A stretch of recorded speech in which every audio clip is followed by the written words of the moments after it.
going to be live on YouTube for so long before I get this one up. So this is the YouTube exclusive content. Apparently. YouTube exclusive content. World of Gray. It's a good thing we don't get paid for this. Nope. Sure don't. Do you want to vamp while I... We have to aesthetically position ourselves. YouTube. You get extra content. Congratulations. Welcome, YouTube. You can get an intro and then we'll do a second one. Do you think there'll ever be something called iTube? There probably is something called iTube already, isn't there? Well, YouTube, this is the World of Gray podcast. In a world divided by black and white arguments, me and Mike Chisholm are here to explore the gray. I am Kelowna's cougar meat kid, Colin Cutler. I am Kelowna's something or other, Mike Chisholm. It is nice to see you. You need a new thing. You need like a gimmick. I need a thing, not even a new thing. I just need a thing. You need a prefix. I need a prefix. I need something. Perhaps the viewer could help. What could if he's the Kelowna kid, Colin Cutler? What is Mike Chisholm? And I do realize that trolls might have a field day on this. If we even had trolls, I'd be honored if we had trolls. Yeah, at this point here, one or two fans is great, but some trolls would I guess. I want a troll. I want to get triggered by a troll. That's you want to be triggered by a troll? Be triggered by a troll. I guess it's a type of therapy, isn't it? So digital therapy of the new millennium. Oh, I gave you shit last time for banging this table, and now I just did it. Oh, I ain't gonna bang the table this time. No banging the table. So no, sir. We're gonna talk about society. I before E, except after C, unless you're spelling society. Right. That's a mistake of society right there. Why would we organize language like this? Yeah. English language is too complicated. Yeah.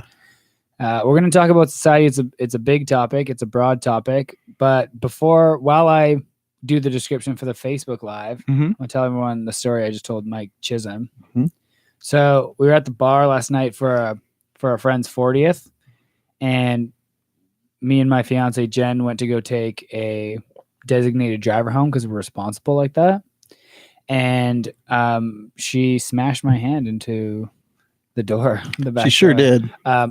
In her defense, I put my hand in between the door frame and the door, which was very stupid. But yeah. And then she gave you crap for it. Yeah, but it was clearly she was just felt bad. So sure. She was being defensive. I would have probably done the same thing. She's trying to deflect. And she wasn't wrong. Like, why was my hand there? Yeah. But no, that's true. It was an accident. Accidents happen. I was mediocrely inebriated, just enough that I just could breathe through it. Plus, I have a fairly high. It's not too bad. There's just the one finger's kind of black and blue. Yeah, your ring finger is messed up. That's your left ring finger. I don't think it'll take a ring for at least a good 3, maybe 4 years. Well, good thing I can't afford it. Right? So that's perfect. Right. So right. Sorry, Jen. Joke's on you. There we go. You know how the Germans always have a word for something? I'm pretty sure all cultures have a word for something. Yeah, no, but Germans have a word. Okay, I don't even know what the word is, but the Germans have a word. I forget what it's called. There's a buddy of mine named Mike who knows this word, like the back of his hand.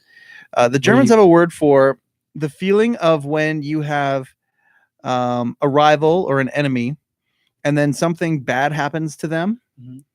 And you feel this feeling of almost like superiority or glee, maybe slight glee that this happened to them. Yeah. Germans have a word for that. Are you trying to say that we're rivals and you're happy I got my hand smashed into a door? Not even a little bit. I'm just talking about that, I don't know how that related to. I'm just talking about how certain societies have certain words for moods or feelings, and then certain ones just don't. Like there's one language that has, I think it's like 30 words for love, or 30 different words for love to describe love. Or joy. Watching our very first viewer. Yo, Mahal. We're not even quite ready to get this thing going, but we appreciate you tuning in. Well, we'll get it going. We're trying to get the, getting ready to go out or not going out at all type crowd at 3 p.m. on a Saturday. Sure, yeah. So the pre-go out or the no-go out. Diane Mary is now watching. Sometimes I'm at that place where it's like, okay, I'm getting ready to go out and it's all really, really, really exciting. And, you get dressed and all this sort of stuff and you start figuring it out. And you sit down and maybe you pop on Netflix or something. And then you just go screw it. You end up on the couch. That's 90% of my life now that I'm 30. Ladies and gentlemen, thank you for joining us. This is the World of Gray pre-podcast Facebook Live. In a world obsessed with black and white arguments, we are here to explore the gray. I am Kelowna's Cougar Meat Kid, Colin Cutler. I am the something or other Mike Chisholm, and if you were watching on YouTube, you would have heard us do that already. Yeah, so we're on YouTube. Bonus content on YouTube. So they got double the intro. Teresa Hall saying, hey. Yo, Teresa Mama Hall. We love you. Yeah, we love Mama Hall. She is the mother of all professional wrestlers in the Pacific Northwest, and we absolutely love her. So, Mike Chisholm, today what we're going to talk about is society as a whole. Society, what's the point? Sure. Right? So the idea here being what makes up a society, what's going on with society these days, and is society built right now in a way that benefits the majority? And what changes need to be done? Maybe we're going to change the world here, Mike Chisholm, right here. We're going to figure it out together. It starts in a room where you can't tell what's behind us. Yeah, our terrorist video, is that? That's, well, yeah, when it was, yeah, I guess it is. Which we are not, just to be clear. No. I feel like CIA is going to bust in if we say the wrong things here. It'd be a hell of a podcast, though, if they did. That's true. Plus, they'd be crossing borders because we're not in the United States. I'm not telling you where we are. I know. Oh, wait, you already did. I know. I thought that when I said that, but I don't know what the Canadian equivalent is to the CIA. So, yeah, I don't know where we're at, Mike. I think it's a dude owns the candy shop down the street. I think that's the equivalent in Canada. So, Mike, what makes up a society? What's the point? How should we be contributing into our society? Is society necessary for everybody, achieving their individual goals? Where's the correlation? Where does it weave in and out?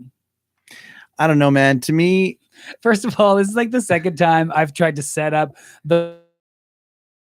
Kidding. No, but that's a good point. We don't know. We really don't. But the thing is, though, like, I mean, we could go back and it comes down to the origins of humanity. Like, at the end of the day, society, is that not just our word for tribalism? Like, back in the day, I mean, that's what we all are. We're a tribal type people. Mm-hmm. Depending on the studies that you read and the people that you subscribe to their theories of how we're built, like a lot of people think that genetically we are built to be tribal. Mm-hmm. The number of faces you can remember in your head, or the number of names, the number of people in your head that you can readily kind of recall, I believe is 300. And wow. I think that number goes back down to into the past about how big the average kind of tribe was and how they acted and the things that they did to survive. You think 300 is a good cap? I've heard it's as low as 30. Really? That we are. I've heard the argument that we're more to 30 opposed to. That's interesting. Yeah, I don't know. I think 30 people, like, I always think about, when I think about tribalism and sometimes I'll just like let my mind wander and think, okay, what happens in Kelowna if we were suddenly down to like a very limited number of people due to some sort of accident, due to some sort of whatever? What would it take for us to survive as a society, as a group of people who just, want to live and continue on? I think 30, like even the genetic code at 30 seems to me that would kind of get yeah, but I think if you're comparing that number to muddled how we've developed as a society, I think even living in groups of 300 becomes hard. Sure. To keep up with the technology we have now and all the advances. But I think the idea of too many people causes issues is just meaning that the more we have to organize, the more we're going to argue, right? Yeah, well, the more subsets get created. And I mean, like, don't we live in a society right now where we're really polarized and there's all sorts of different teams? Like you think about even the people who use iPhone versus Android phone. Some of them get really, really excited about the type of device that they use, to the point where they create rivalries about that. Is that True. To do with this society question you're talking about? To a degree, I think we're always going to be tribal, but a big part of the divide that we're seeing now is the mix between us naturally being tribal, but then also being brought to our opinions being brought into one place with social media. Sure. So now all of these different tribes, so to speak, can all argue on one platform. Yes. My question is, what other outside influences are affecting these each tribe's behavior, right? So how much of this is just our inherent behavior? Like, are we greedy? Are we selfish? Is this just the way we are? Yes. Or are there outside influences that are making us act this way, or influencing us to act this way? So this is where the free will argument comes in. Wait a second. You mean like planes flying across the sky and they leave trails of gas, and that gas comes down and it creates dissension within humanity? Are you talking about chemtrails, man? I'm not. Just saying. We're what? Sorry, 7 minutes into the Facebook Live, and we got just to chemtrails. I actually, to be honest, we talked about this before. I don't mind conspiracies. I think some are kind of funny. I don't know enough about chemtrails, David, but it is funny. But to take it back a step from chemtrails. No. I think what I'm trying to say is, let's talk about media. Let's talk about culture. Let's talk about, media. Media is a big one. Well, go into the world of pro wrestling. Like, you think about the world of pro wrestling, right? You want to create tension. Mm-hmm. And why are you creating tension? You're creating tension to tell a story. And you look at the crowd around who watches that story being told, and it naturally divides that crowd. Sometimes very much so. Nice Sometimes, metaphor. yeah. And so, like, is that not interwoven into the entire fabric of our society? I mean, when you give us choice, like, you look at the vehicles that we drive.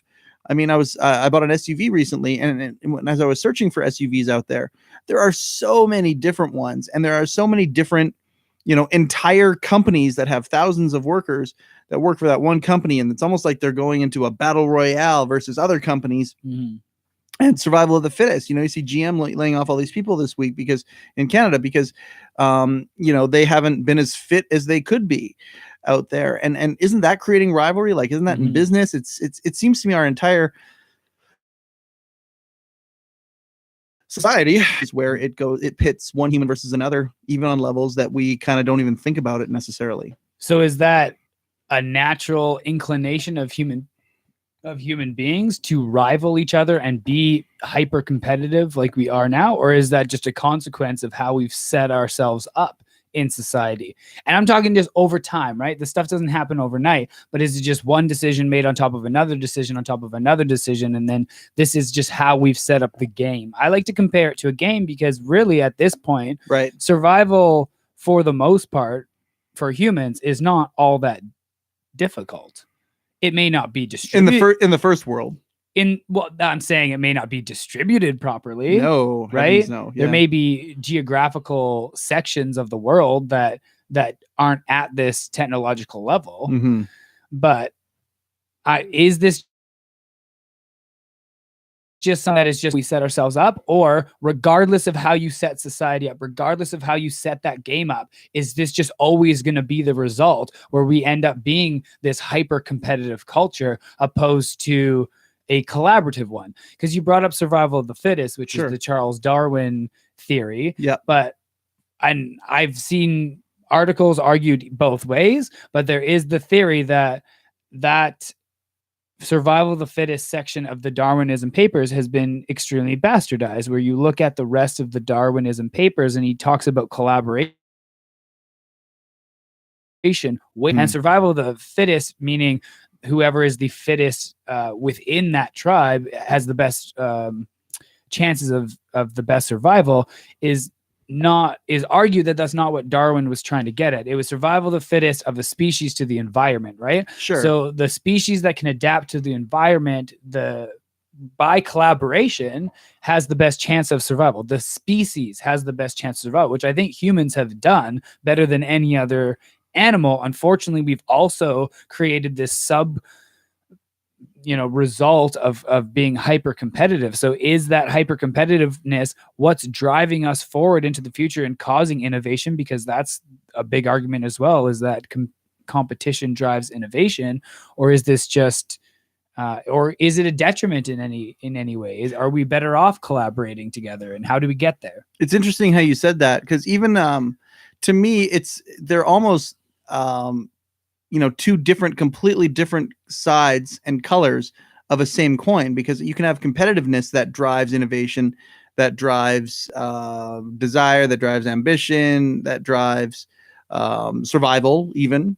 You know, you can have that, but you can also have collaboration, and collaboration can do the same thing. You've got two different groups that collaborate together. You know, in a simple example of collaboration, you've got two different groups, but those groups come different societies, different tribes, different you know, whatever you want to call it, and then they collaborate and they sharpen each other because they bring the different attributes that they have together, and when they collaborate, now they make something new. They create a different point of view, they create a different whatever it is that they're collaborating on. So they both do the same thing, they both drive forward. I think they just do it in different ways. They're different engines. So I'm just going to continually ask this question as the one or two people fade in and out here. What does everybody think? Are we too competitive as a society? Is competitiveness a necessity to innovation? Do we need more collaboration?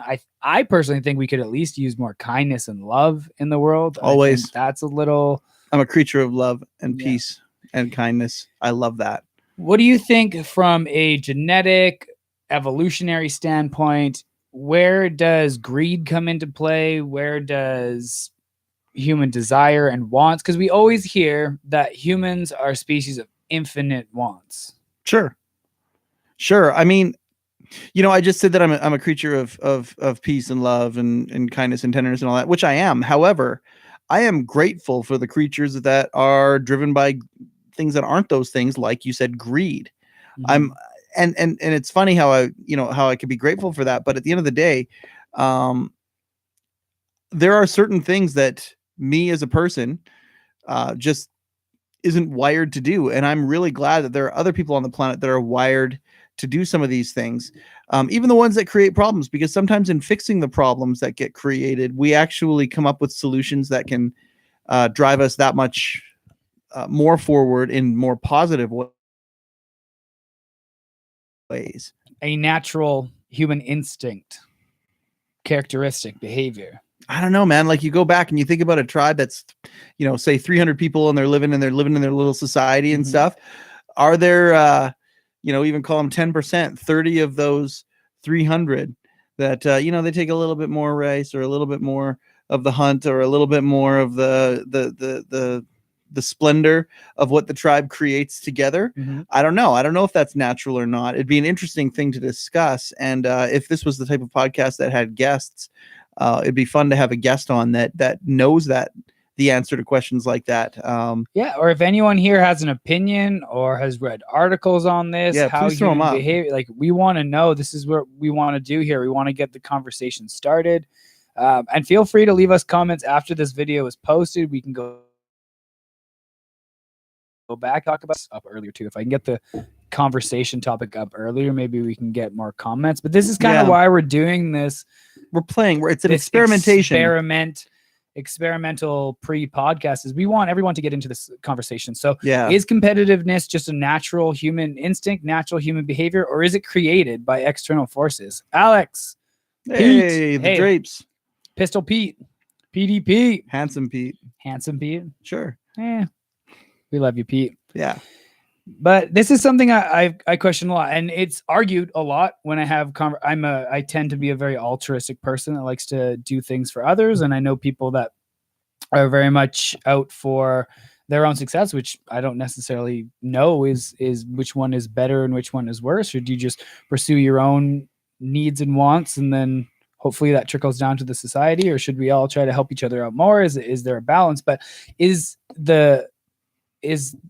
the instinct to want infinite wants and to be greedy, is that just natural? Is it not? People tell me this all the time. Well, it doesn't matter how you set society up. Humans are always going to be greedy and they're always going to take. But if this is true, then how come we've had, you know, iconic figures like Gandhi and Martin Luther King, and not everyone is like this. So I just feel it's a little insulting to sum up all of the human species and just say that we're all greedy and that we all have infinite wants, when, I mean, I think that depends on who you talk to. I don't know, man. I think you take 100 people and you put them in a line, you're going to get a certain percentage that are greedy. You're going to get a certain percentage that are ambitious, but not greedy. A certain percentage that are peace and love, not greedy at all. They want to do is heal each other. A certain percentage that are, I mean, I don't know, pick your favorite human characteristic. I think you're going to get slices of that throughout humanity. And as it grows to scale, you're also going to see the other things that grow to scale. Greed is a very visible one. You talk about Gandhi or Mother Teresa or whatever. Okay. And they are, iconic figures because of the things they've done on a global scale and the things that got recognized of what they did on a global scale.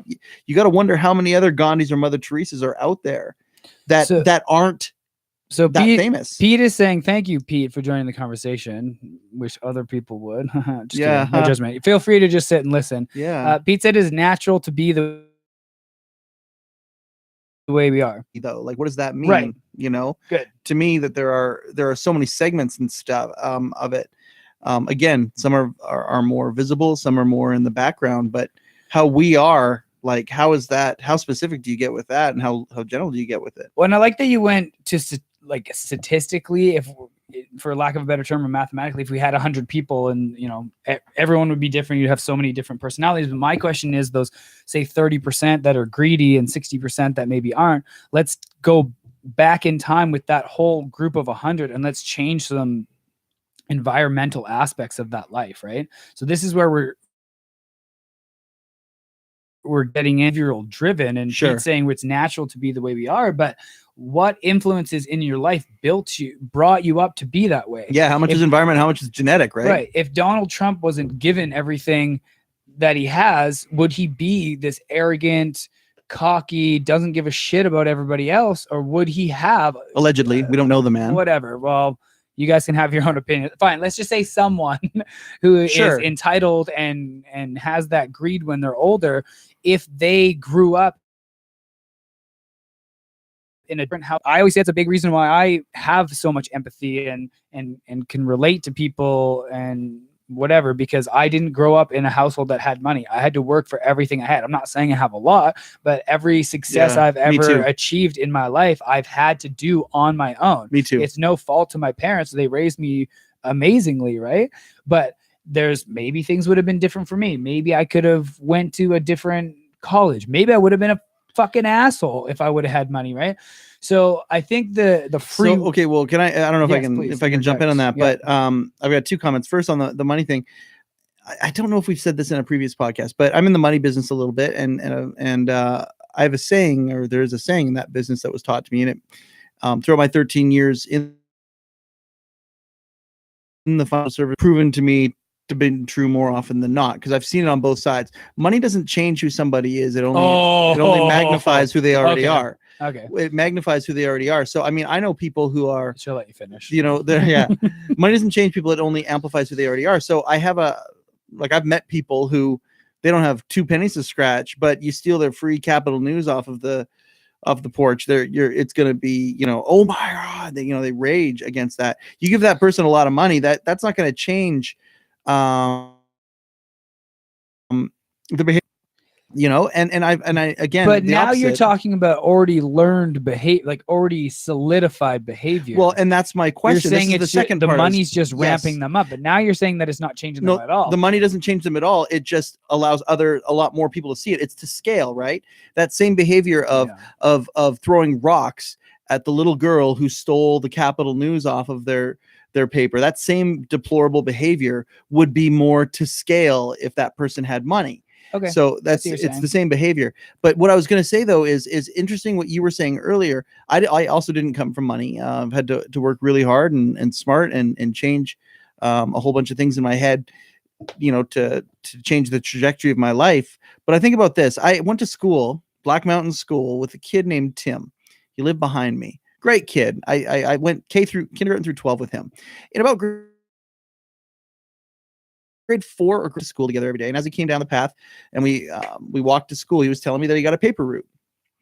And I thought, okay, well, that's really cool. Good for you, And I mean, both of us kind of came from similar socioeconomic backgrounds. Even if his parents had more money than maybe mine did, they sure didn't spread it to the kids. They didn't spoil them at all. So Tim announced to me that he got a paper route. And I was like, wow. And there was maybe 2 or 3 kids in our class that had paper routes. Now, was that because the rest of the kids were just given money from their parents, and these kids were like, no, you know what? The only way I'm going to get money is if I go and earn it myself. So I got to get there. I can get ahead a little bit if I have a paper route, if I have a lemonade stand, if I have a babysitting service. I can actually get ahead and save up for things and start building my life. Is that taught to them, or is that ambition there? And if Tim would have been given everything from his parents, I don't want to say spoiled, but given everything where he wouldn't have needed a paper route, would he still have had it inside him to go, no, you know what? Screw this. I want to go and do something more than what I'm currently doing now. I don't know the answer to those questions, but I wonder about them. Yeah, I think it's at an early age, a lot of the ambition people get are a mix of a few things. Yes, your parents are definitely going to, but I also think like TV and finding those idols that you look up to. And like for me, I always worked hard to get into wrestling because I wanted to get to that level, because I had idols, because I wanted to get to a certain level of success, right? And you had that in you. Hey, you saw that. That's what you saw. On the flip side of that, I also had to work hard because I didn't have another option, right? Right. So who knows what would have happened if I would have had, maybe I wouldn't have been able to do anything in the wrestling business if I just jumped into it without having to already have worked hard just to get to the camp. Because I had to work my ass off just to be able to afford to go to this camp. Right. Well, if I would have just been given the money to go and then showed up and realized that I had to bust my ass 5 hours a day, 5 days a week, doing extremely strenuous physical activity, maybe I would have just said, fuck this about a week in. Yeah. Right. I think there's definitely combinations, but on the money thing, not changing people, there have been studies done, and people do tend on average to lose empathy the more money they make.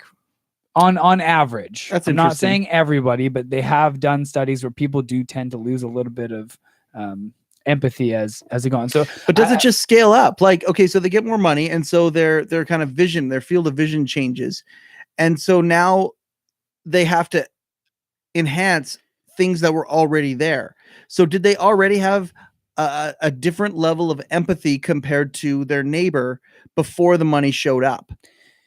I mean, there's a lot of gray area here, and this is what we're talking about. World of gray. I think when I said it, but I think when we're getting into empathy and mirror neurons, which is the response when we see tragedy, or if you see someone trip and fall, like the mechanism that gives us that empathetic feeling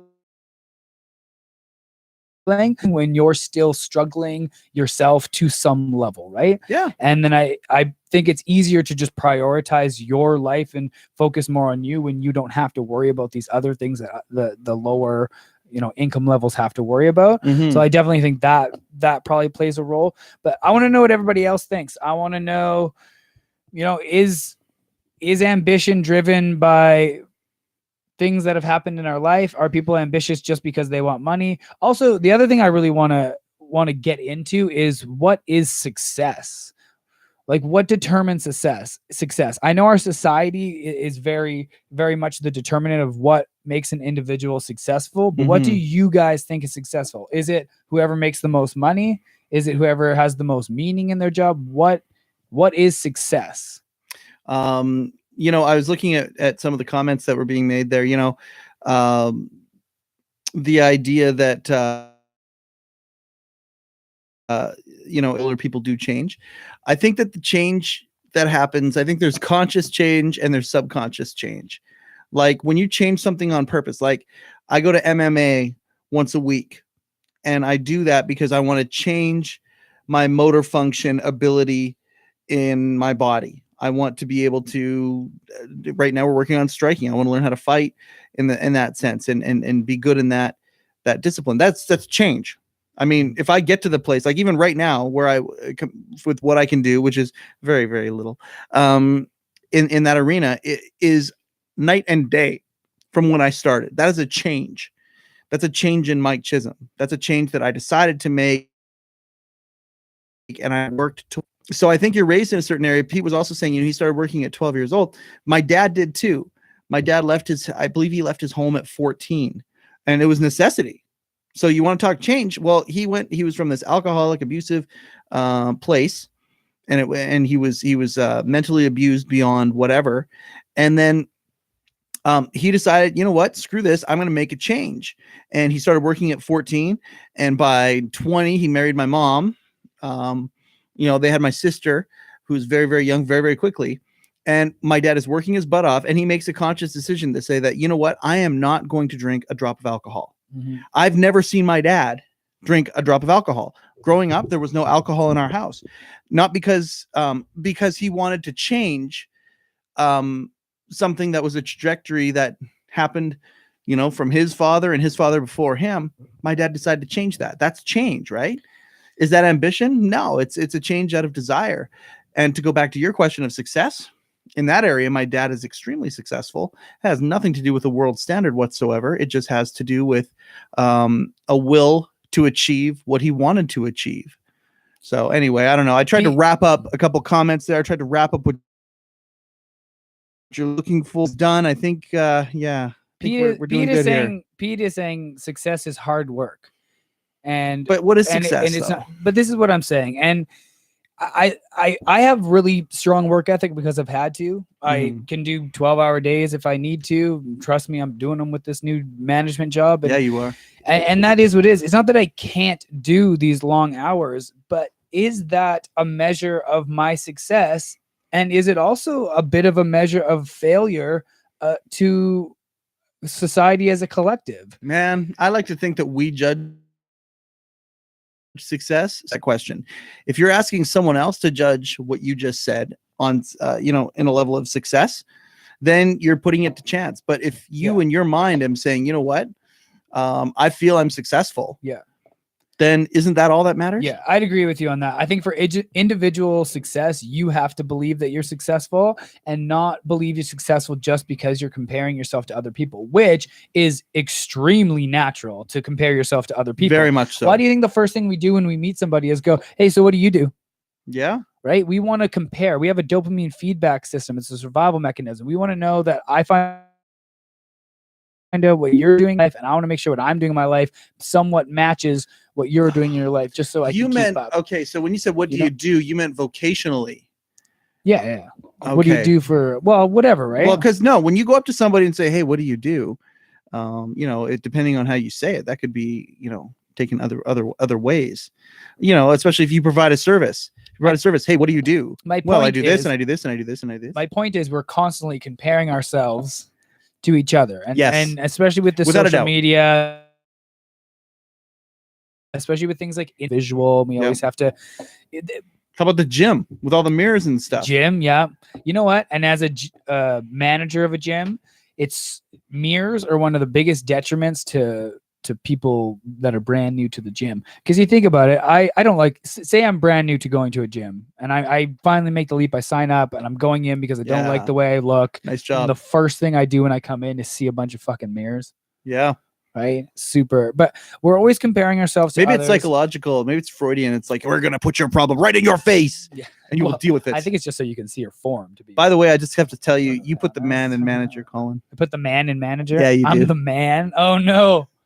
I put the manger in manager. Spent my whole life challenging the man, and now I am the man. Mike Rizzo, when I got that job, he asked me if I had a parking spot. Yeah. Me and Rizzo are very opposite in a lot of ways, but we have amazing conversations. Oh yeah, he's you know fantastic. What I mean? Like we're the perfect mix to have conversations because we have good back and forth. Yes. And he's at the downtown line. He goes, "Hey, do you have your own parking spot?" I'm like, "Yeah." He's like, "And all your staff have to park on the street?" I'm like, "Yeah." It's a little elitist, isn't it? I was like, fuck you. It's not wrong. It is kind of elitist. I got meetings and shit. So let me ask you this question. Okay, perspective changes though. Let me ask you this question because I have a story about this as well. Is it a long story? Probably, knowing me. But no. Like, how do you feel about that? Like, honestly, when you take that word success, bad. When you hold on, no. When you think of you, okay, you think of all that you've done for the Y, but for other places as well. Now it's like, okay, I'm a manager, I'm making some half decent money, I've got a parking spot. Take everybody out of the equation there. Yeah. Just you. How do you feel about that? Do you feel more? I feel humbled and I feel appreciative to the YMCA because grateful. I'm very grateful. The money thing is whatever, and trust me, it's not like a huge jump that I'm buying Rolls You don't have to Royces or defend anything. this, man. You don't have to But defend no, it. no. But I'm saying the money is an aside. I just appreciate the Y letting me get to a comfortable level because I can actually, like own my house and Yeah, pretty close to make a mortgage payment every sure. month. You know what I mean? You got a girl, you got fur babies. Yeah, I have a good life, and this is You for have a good me. life, This is yes. all I need. But this is kind of ties into the whole topic here. Is at what point can we just be content in what we have, and at what point is the external pressures of the outside world, so society, coming down on us, never letting us be satisfied? Because really, at the heart of what and I hate to say it, but capitalism is, it's about never being satisfied with what you have. It's about constant growth. It's about constant consumption. I don't know, man. I disagree. Okay, maybe not the heart of it, but it is definitely a mechanism of it, right? Is constantly getting people to want more and to never be satisfied and to keep up with those Joneses. Sometimes. But what about those people who drive themselves to mega success through like from human standards, monetary success, material success, billionaires, okay, yeah, and they draw as a prime example of this. Oprah got uber successful, wealthy, powerful, whatever you want to call it, doing exactly what she wanted to do. Okay. From an ambition that made her go in. Oprah originally would find out where news stories were going on. She would go and set up a camera where the reporters were and then go and report into the camera. She didn't work for anybody. She just did that until she got noticed. She wanted it very bad. So it was an ambition to do something that she had no inclination to do, or not inclination, her to do it. She did it, got to the point where she got her own show, got so big and powerful that she can now build her own network. So what is she doing? Is she creating more greed? No, she's an artist out there going and creating and building and trying to make the world a better place. So you can take capitalism to that side too. Some would say Elon Musk, same thing. He's giving away his technology. So is that just creating greed for people to want more and insatiable need, or is it a need to like get to the moon because that's what's next? Yeah, and say the super rich or people that play the game to a point where they end up with billions of dollars. At what point, at what level is your obligation to give back to the society you've been participating in? Or do they just, if I make $100 billion, is it just I earn that so I can do whatever I want with it? Or do we have a moral obligation to give back to the world at large, to society, and try to make the world a better place? Because you get these guys like the Jeff Bezos of the world that can literally, is it okay to have these type of people in the world? Is this natural, or is this a over time behaviorally developed? You know what I mean? Like, is this something that over time we have developed we have evolved to a point where individuals are going to be bred to get to a certain level and not contribute back in a positive way because it's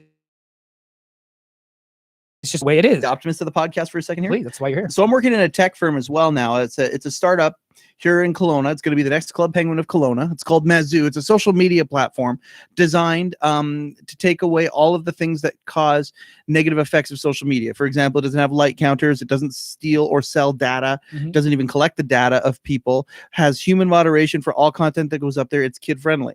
It's a fantastic thing. So as this startup is taking off in Kelowna, and you're going to hear a lot more about that in the next coming months, our founder is going and talking to a lot of different venture capitalists and all sorts of people in the world. Like, she's from Silicon Valley. She's very, very, very well traveled. She's on Oprah's 150 Women to Watch list. Okay. So the thing that is happening, here's where the optimistic part comes in. The thing that is happening in our society right now is it's shifting in the investment world.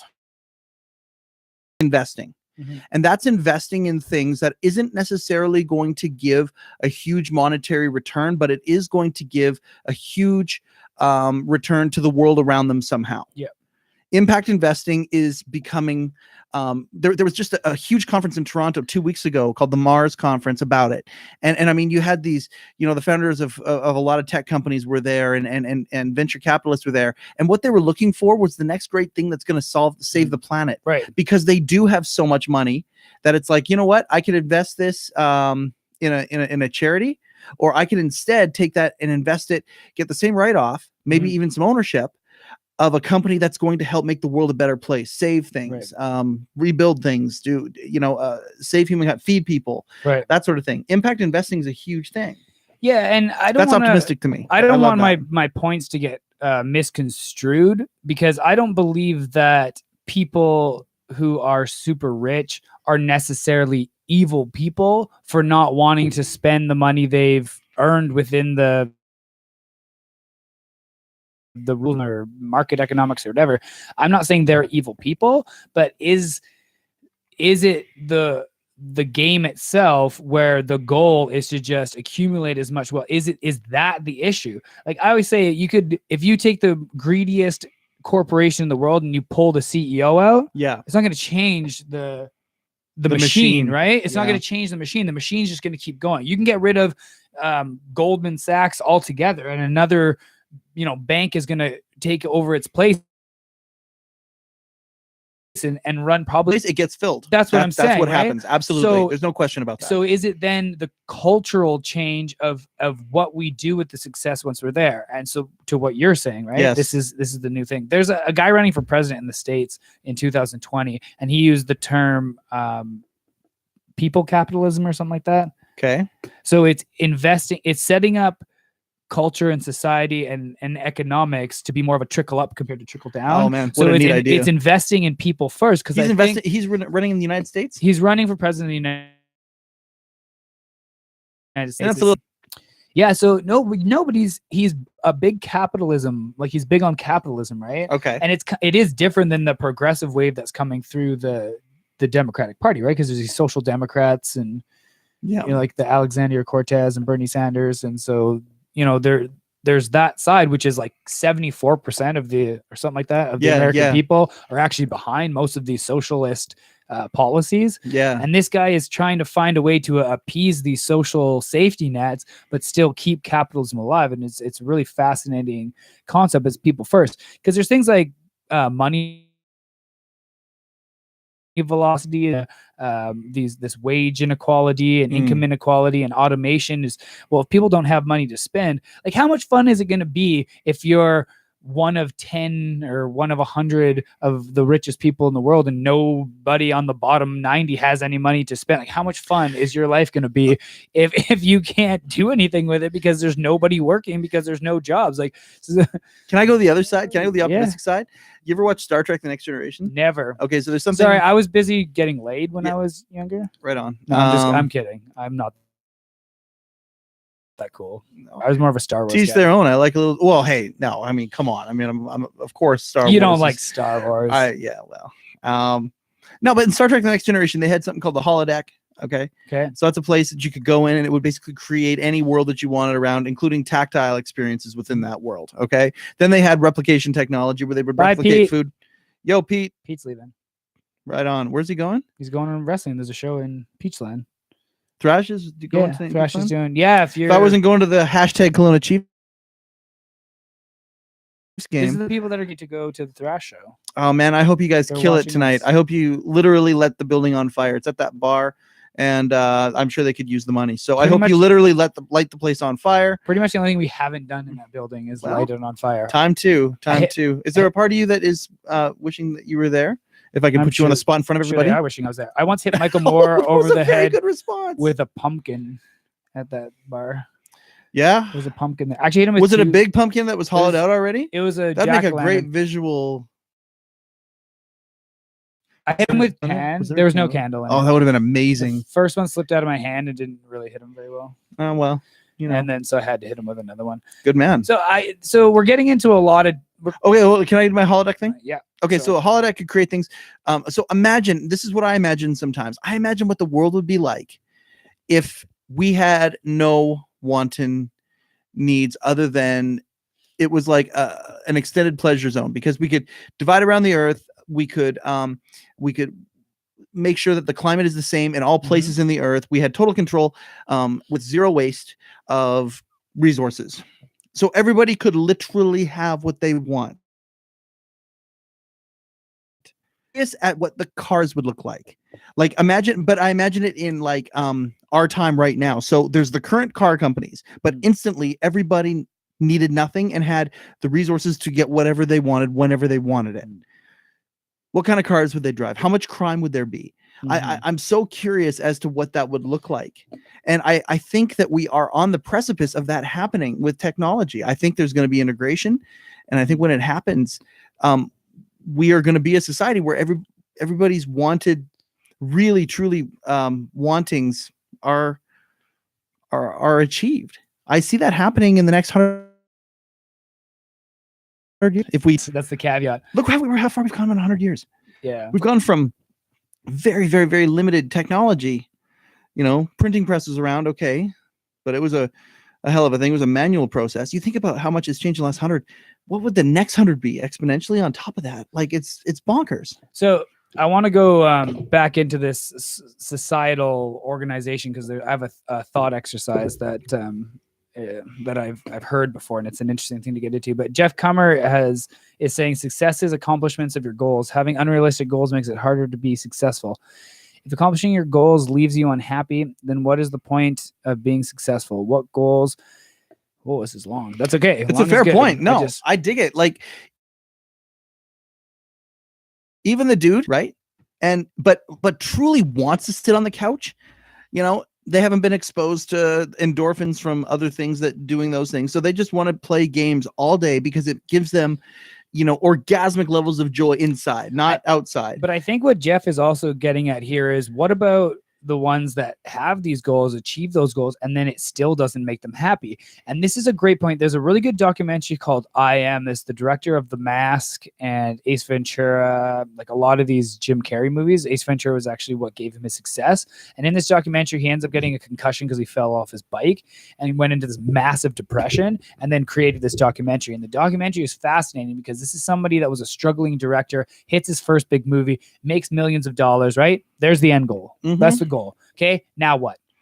So he talks to his dad, and his dad says, go buy a house. So he buys a big giant house. Then he has the next successful movie and the next successful movie. What do? He buys a bigger house and a bigger house and a bigger house. And this is a very common theme, especially with artistic celebrities that didn't get into it just for the money, where they get to these levels of success but still feel empty. And this is why I'm a big believer in when setting these goals and when pursuing things, pursue things for meaning, not for monetary gain. Sure. I mean, I don't know. Like there's also a lot of people out there who do have wealth and they handle it well. Like, again, take 100 wealthy people and put them all together, and where everything is equal, you're probably going to have some that are mentally ill.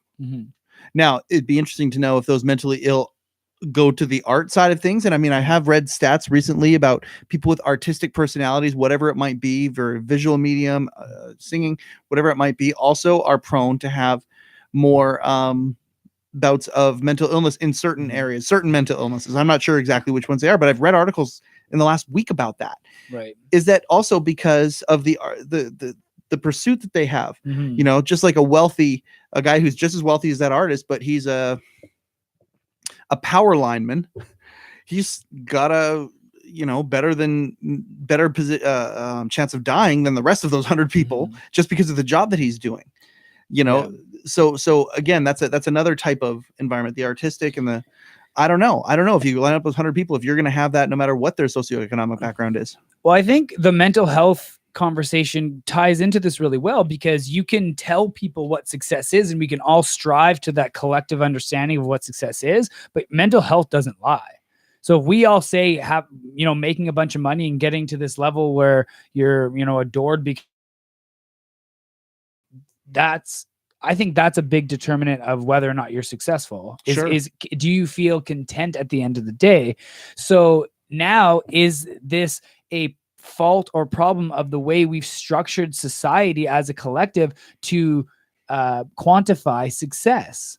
Because we quantify these celebrities as successful because we see them all the time because they make tons of money. Could you imagine if the prestige changed so that you were adored and famous because you ended up being successful, but then gave back to society. So this is why you're a hero, because of how much you give back to society. Imagine if that was just our collective social, societal determination of success, is how much you contribute back to the world at large, and then spread that over the majority of successful, rich people. And this is our new measure of success. So, okay. I can't help but think inward as you're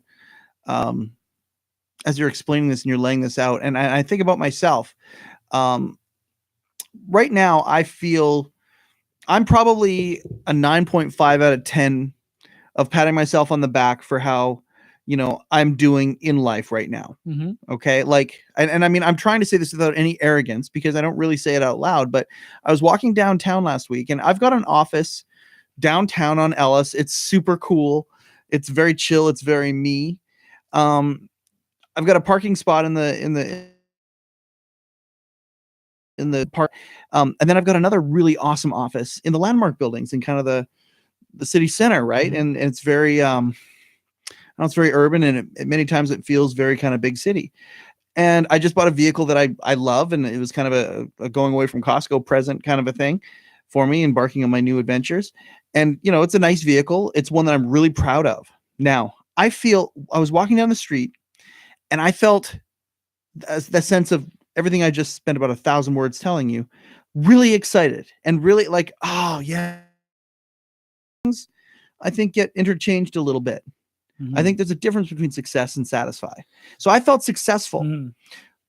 Nobody was around. I wasn't successful because I was looking good in front of anybody or anything like that. It was me feeling successful. But some of the things, and I'll finish with this, some of the things that, thank God, that I felt proud about. One of the things was the Land Rover I drive. Is that because people look at that and go, oh, that's a nice vehicle? Or is it because I think it's an awesome vehicle? Is it because I have a prestigious vehicle to drive? Or is it because I think it's a really kick-ass truck, no matter what brand it is? Why do you think it's a kick-ass truck? Oh my God, I love that truck. I love it so much. It was such a good present. Like, what's the reason for it? It's a sleek looking European styled crossover SUV that goes like fucking crazy. It drives like a sports car. It's smarter than me. And it's got badass lines. I love driving it. I love the way I look in it. I love the feeling as I'm coming up towards it and hitting the button and watching it light up for me and all the little features it does. I love the fact that it's got the roof is whole thing is this huge panoramic roof. No part of you likes that vehicle because you think other people will think it's a cool vehicle? Oh, a huge part of me does. Okay. Like part of it is also the cool factor. Like I feel cool in it. Yeah.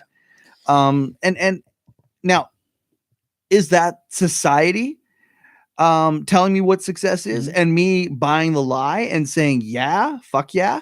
Or is it me saying, you know what? I feel really proud. I know where I came from. And also I know where I'm going. It's not like I'm satisfied at this moment where it's just going to be like, okay. A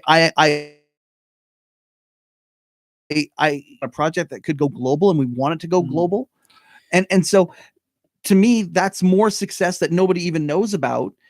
So, or is it a combination of both? I don't know. Well, and not argument, sorry, but no, your position. Another position I have, or just thought processes, is that necessarily a bad thing? Like in a perfect utopia, in my perfect world, everybody gets along, kumbaya fucking ya, and we all raise each other up, right? Who fucking knows if that's right?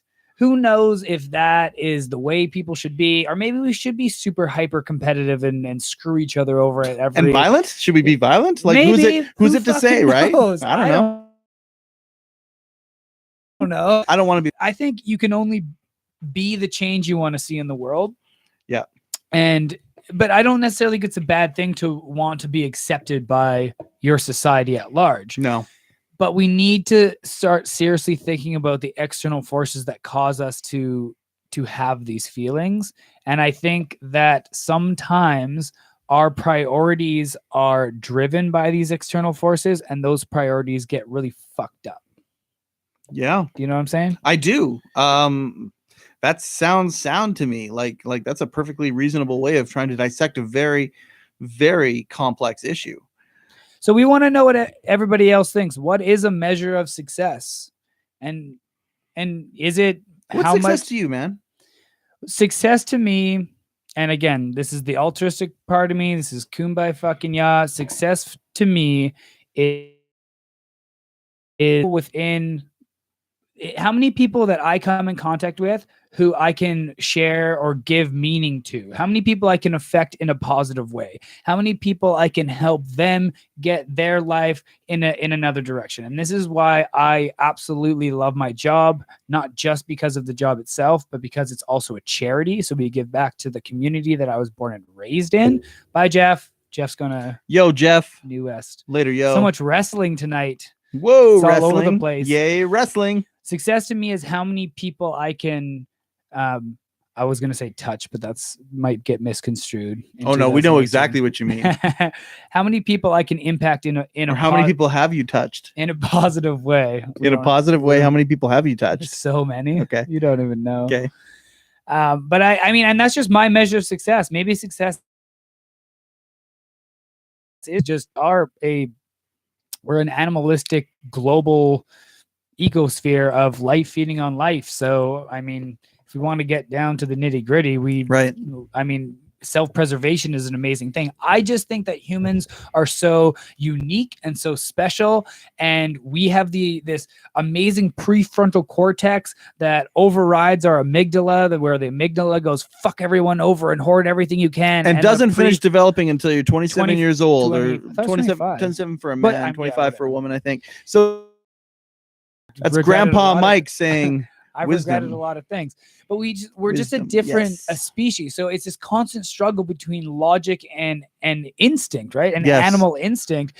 And I think and it's just my opinion. What the fuck do I know? I'm a pro wrestler, gym manager, but I'm curious of the world, and I like to explore the world of gray.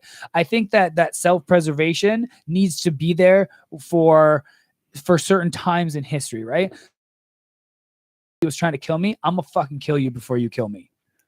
So let me ask you this question then. Okay, so let's take it to something a little less extreme than post-apocalyptic. I have a question for you. That's hard to say. You post-apocalyptic. Post-apocalyptic. Mad Max. Okay, so let's not take it to Mad Max. Okay. Let's take it back to something. Dial it down to 4 stages. I'm gonna ponder a horrible fucking question to you. You're gonna hate this question. That's me reeling it back, not eating rice. I don't know. I don't know, man. I think it could be either. I'm not good at pantomiming. If it was charades, I'd be thinking you're in a restaurant. So would you? This is a horrible question. No, if you let's say you could touch positively 1 million people, and I'm not just saying touch them, I'm saying you could take 1 million people and put them into a place where they are living their life of what success and satisfaction are. Okay, you could do that. Okay. But here's what it would take. It would take you managing and owning a staff of 1,000. Okay, we're talking 1 million people. Yeah. Managing a staff of 1,000. Okay.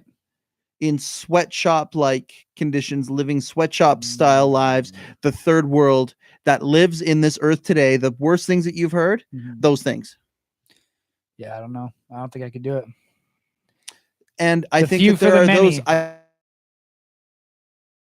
I think that's okay. So let's get into that a little bit, because that's a bit of here's one scenario.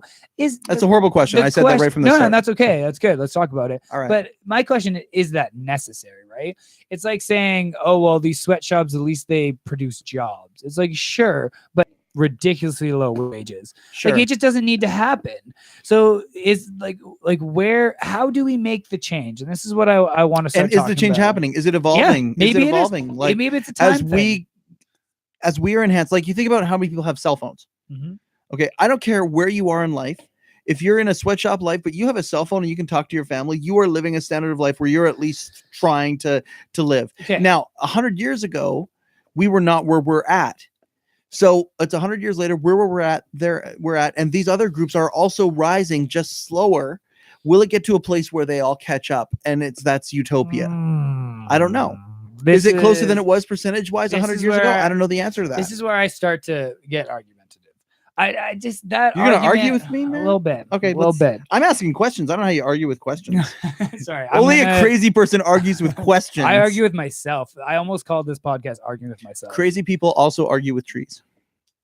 I've never argued with a tree. You're not that crazy then. I have done hallucinogens. Or you're not that type of crazy. I'm not that type of crazy. You're not tree crazy. The rising tides lift all boats is a real argument. And yeah, and to a degree, yeah, sure. We can talk about the quality of life is way higher now than it was, 300 years ago. Less people are dying.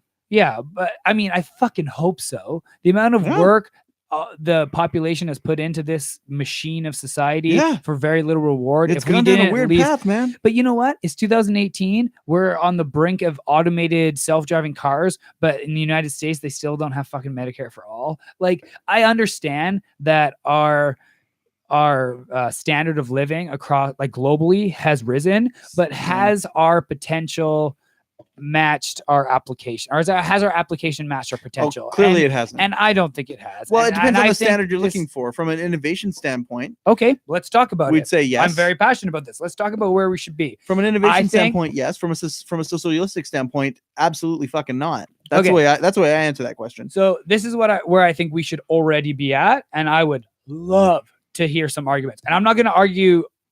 I would love to hear the back and forth, because I could 100% be wrong, but we should have free housing for everyone. So everybody should have a place to live. And if you look at the United States of how many houses went into foreclosure in the 2008 crash, there's more empty houses than there is homeless people. Fuck you. Owned by banks mostly, and owned by banks. And so is there a greater responsibility for these banks to fill those houses with homeless people?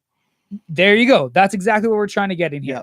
Where is our moral obligation? And does the machine of capitalism give a shit about that? Or not necessarily I hate saying, when I say capitalism, it starts to get into dark places, but market economics in general, right? Self-preservation of being a part of this market economics. But we should have you're talking about an extreme version of capitalism. Well, whatever. I'm just talking about the machine that runs everything, and where do we get the moral drive to actually say, okay, yeah, sure, maybe nobody can afford these houses, but we have homelessness, we have empty houses, let's just fucking put people, like, you know what I mean? If we can, it's not whether or not we can, it's whether or not we should. That's the new argument. I think I'm such an optimist. Oh, I'm sorry. Okay. Everybody should have a place to live. Everyone should. I just feel like this is where we are. I could put a pin in that. We could talk about that one. But anyways, regardless of how we get people motivated to actually build the houses or whatever you want to say, like, we have the ability to house everyone. Yes. We have the ability to feed everyone. Yes. Okay. The United States throws out 40% of all food production, and they have the highest rate of obesity, I'm pretty sure, in the world. Don't quote me on that. That's decadence. That's got to be close. That's decadence right there. Those are decadent stats if you're an American. We should be able to have healthcare for all. Yep. Everybody should have the right to healthcare. Mm-hmm. I had one more, but I forget it. I think I could put a pin in that too and ask you about that. At least these three. I have one more, but if anyone can think of one, please let me know. I just think we have the ability to get there. Now, the question is, do we have the obligation to get everyone there? Right? So just because we can, should we? And yes. I think we should. I think, and education was the other one. Education should be free. And all of these things. Relationships should be an education too, so people know how to deal with each other better. Yes. That should be a part of the education. Human behavior. It should be a more. I agree. The education shouldn't be as focused into the drone. Yes. Make job type system that needs to that's a huge. I would think that would almost even be a fifth one on its own. I'm getting fired up now. Attaboy. Now you're speaking my language. Yeah. I think the education system needs to be completely reformed. I think you need to get rid of planned obsolescence, because our technology is completely stifled by the fact that we have a whole market for tech people to create. We should always have the cutting edge out there. Or just make things that fucking last. Make the main. Everyone gets iPhones. You get an iPhone, and you get an iPhone, or just the main component of all the main technologies that we are going to utilize a better society, and have the parts that need to be replaced be able to be replaced. But we need to stop putting these little mechanisms in technology that kill the entire thing. That kill innovation. My laptop has something in it that's going to fucking kill it in a couple of years, so that I have to go buy another one. And that's a product of our market economics. Yeah. So what I'm hearing, and I believe it's, again, I think that sometimes when there's a problem, you can solve it better. So if you're a company out there that is trying to negotiate its way into innovation, and you're trying to innovate the next great thing, and you see that another company has trademarked part of that to block it, like the electric car, for Mhm. example. Watch if you documentary you want to watch, who killed the electric Yeah, car. I've seen it. Okay, imagine if the law was and the remuneration for, so capitalism still exists as we know it today, and the wants and all that, and you want to drive forward and the ambition can lead you to massive success. Okay, what if though it was legislated that the version of success, of monetary success, is only achieved through massive innovation, even if it makes what you were doing or technology obsolete, and there's a mechanism that the technologies that become obsolete, those technologies get swallowed up or retrained or re-educated or whatever to innovate the next thing. And innovation was actually the gold standard, and that was the thing that would get these people as fat cats with $10 million bonuses per quarter and things like that. Okay, so now we're getting somewhere. That innovation, though, is what's the goal of that innovation? Just move forward, explore whatever it is. What, though? Move forward, discovery. For discovery, the whole goal is discovery. Okay, I think that's great. I also think that we should constantly be striving to make society better and to not necessarily just make our lives easier, but make our lives like be able to flourish, right? Sure. Like education, we should find ways to make education free and to constantly be reforming Artists education. Should paint. Scientists should be scientists. Yeah, you know, people want to do what they want to do. Yeah, yes. And let's use technology. Let's use this automation to get ourselves. Because the when I get into these really deep arguments with people of how society should be restructured or whatever, it always goes, well, then who's gonna dig the ditches and who's gonna clean the toilets? It's a fair point. Are there people that want to do that? But let's get technology to a point so these jobs aren't necessary, and we're getting there. There you go. We get there closer and closer every day, and let's then train people to do the things they want to do. And I think over time, nobody wants to pick avocados, right? But I think over time, more and more people, because it's just going to become culture, are going to want to be in the tech sectors and the innovation sectors, or like the problem solving. Maybe you're not good at the hands-on, but you're good at problem solving. I don't know, man. Maybe they're big mega corporations where you're picking the avocados for the company, which is made up of 500 million people, which would be a country essentially, but their focus is on innovating energy. And that's your whole life. That's what everything that you do. And everyone gets paid the same, but everyone just finds that there's a role, and the whole thing, everybody is excited about driving forward the innovation of that. That's what they're sold out to do. And the only reason that those people are in that country, colony, whatever you want to call it, is because they're genetically drawn to those things. So even the ones who are genetically drawn to being greedy, as you said earlier, to kind of tie it back to the beginning of the podcast, they have a place too. Their place is just aimed at innovation within those thoughts. But I think if we got to that point, I don't know if that greediness would be at that same level. No, but if it is genetic, though, if there is out of that 100 people, if there is 3 of them that are just naturally they talk about sociopaths, right? The idea of sociopaths. And I don't know, I forget the percentage of sociopaths. I heard it's 1 in 2. No, but these people that just have a different level of emotion. Well, I've heard that some of the best doctors on the planet are sociopaths. I don't know the math. I don't know the stats. I can't cite it, but I've heard it. And if somebody wants to maybe look that and go down that rabbit hole, so that's somebody taking something that society maybe would view as a negative trait, being a sociopath, not having the levels of empathy and things like that, and whatever makes a sociopath, but that is it being used for good. So greed, if it is naturally like that, could be aimed and used to make it as powerful as possible. You just aim it in a great direction that doesn't hurt other people. Very interesting. Well, we've gotten into some really good things here. What do we want to do? You want to keep going on this topic? I don't care. We're at an hour now, and we have one person watching. I'm G to G, mon ami. Who is still? Won't tell me who's still watching. Throw us a comment. Might be Jeff. Who's still here? Jeff may be here. No, maybe it's somebody like just playing it in their car. Just throw us a hi, whoever it is. I wish Kevin Jeffries was still here, but he's probably ready to go wrestling. No, Kevin Jeffries isn't going to the wrestling. He's not going to the wrestling? This is such an interesting topic. Did I just break a story? He's not. Why isn't he going to the wrestling? Isn't he? He doesn't go to. I thought he goes to thrash shows. No. If he's booked, he'll go. Kevin Jeffries, I wish that. Book Kevin Jeffries. I wish that, everyone book Kevin Jeffries. Absolutely. Best referee in the Pacific Northwest. Yeah. In the world. I hope if the Fed comes back to Kelowna that they let some local talent come on board, and I hope Kevin Jeffries is one of those talents. What up, Eva? That's my sister. That's your sister? Yeah. Chisholm's sister. What's going on? Chiz sis. Yeah. But it is an interesting topic. And is this just a natural evolution over time? Are we just waiting? And this is something as much as when I get caught up with world politics and things, and I get all super depressed, most of my depression issues, like they are obviously genetic as a trigger, but a lot of what triggers my depressive sessions.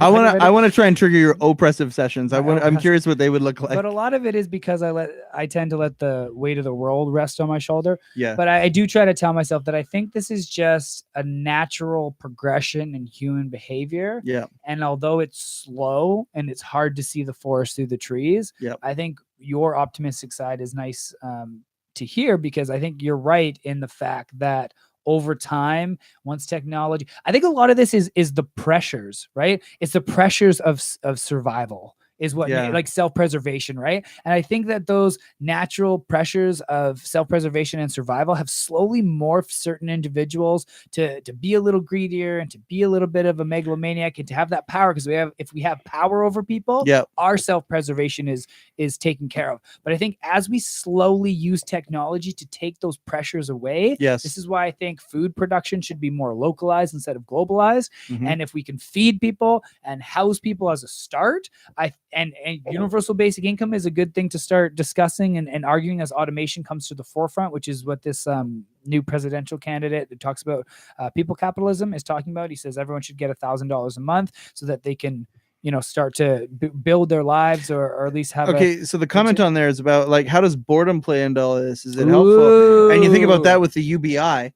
Interesting. Universal basic income. I mean, that right there, like, how many people would just take the income and say, you know what, can I have video games? Yep. Can I have this? Can I have that? Yep. And then they go and play it, and that's what they do for the rest of their life. So I think that we could actually do a whole episode on this. My question though is how many people are already doing that and doing it just in a different social, like, welfare or whatever it is? How many, or just not working at all? So is it, and does it hurt society? And the rest of us who are out there hustling, or is it due to society? Right. Is it the pressures of everything that's going around? Like, for me, I get these depressive spells, and then I get passionate, right? And then I start this podcast, like this, to be honest, like, this is for us. Sure it is. Like we want the conversation vanity to the extreme. It's for anyone that finds this interesting. It's for anyone that views this and goes, hey, what a cool little take, I'm gonna research this one. But when we break it down, it's for us. Sure. Right. It's so I can get these things off my chest, and that's my outlet. It's probably some therapy, no matter how many people watch. Right. But a lot of individuals, when it comes to mental health, their mechanism of self-care is to just sit around and play video games and smoke pot. Okay. And I don't necessarily think that's the fault of the individual. I think that is human behavior that's built over time, and it's small little mechanisms that we set up, and then we constantly demonize these people and say it's all their fault. They made the mistake. Ben Shapiro is one of the fucking hold on. Before you move to Ben Shapiro, like I just I sometimes I feel like this podcast should be called waiting to speak, because I mean, you say something and it just like ignites me. I know, same thing when I know you have to try to remember what you're I know, and I'm doing that right now. I'm trying to no, it's okay. I'm trying to go back. You get to Ben Shapiro and it losted me there. What were you talking about just before Ben Shapiro? Like, he asked me if I remember things. I just speak sometimes. No, we're just talking about, is the responsibility? UBI. Okay, so universal basic income. So that person you just described at the end there, okay, if they had universal basic income, so they were fed, they were not a drain on society. If they broke their toe, they'd have healthcare. They'd play the video games that they wanted to play. They don't necessarily contribute, except for the fact that they are entertained. They are the entertained, but their standard of life is fine. And if they choose to become something bigger than the entertained, and they want to go and work because they're bored, because they want to be a part of something, because they want to be part of a team, whatever it is. Yeah. Right. So say that person is there. Is that person then a drain on the society, or is their role to be where hardworking professional wrestlers like you go out to entertain the entertained, right? And you get paid more, and you get more prestige, and you get laid more, and you get, you drive a better car, and you drive these things because you have worked your butt off to entertain the entertained. Is that not, like, don't you need that role no matter what? Yeah, it's a good question. The UBI, So, but would would the entertained be a drain on society at that point? Right now, Right. the person you described, you kind of said could be considered a drain on society. At that point, I don't think I said that.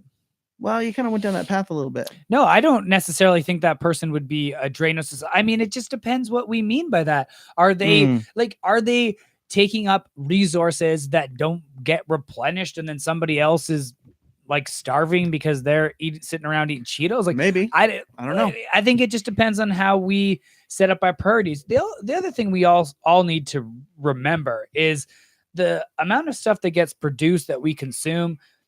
It does nothing for basic survival. This is a priority thing, or this is, no offense, marketing being forced down our throat to make us feel like we need a bunch of crap that we don't need. And I don't care what your argument is, that it's just true. We buy shit we don't need all the fucking time. Need is a slippery word. No, want is a slippery word. We buy shit we want all the time. They're both slippery words. Like, yeah, we don't buy things that we need. I'm just saying, if we were set up priority wise or moral wise to produce more things that everybody needs to a point of abundance, and to a point where we, zero out the cost to production, and then more people are just focused on, contributing back to, I think a lot of this is just perception changing, right? We all need to, and this is where I think if education was free, it'd be a lot. Well, I don't know. Sorry, I'm literally arguing in my head as I say. I think you know what? I think that utopia will show up. I hate that word. I don't care. I think that paradise, sociological life, that magical one, the goal, even if we don't understand that's the goal. In that realm, education, like you say, should be free, but also I think debt should be illegal. I think that Cheeto eating person should be given the resources that they're given. Mm-hmm. If they run out of the resources that they're given, they are there's a level of this that's included in this. It's a mechanism where they're given their basic human needs, and that's all. Now, does that lead to crime? Okay, well, maybe part of it is also social rehabilitation that they have to take because they ran out of the resources. They weren't giving back enough naturally to society, contributing where they would get ahead and get to this place. Why would that cause crime?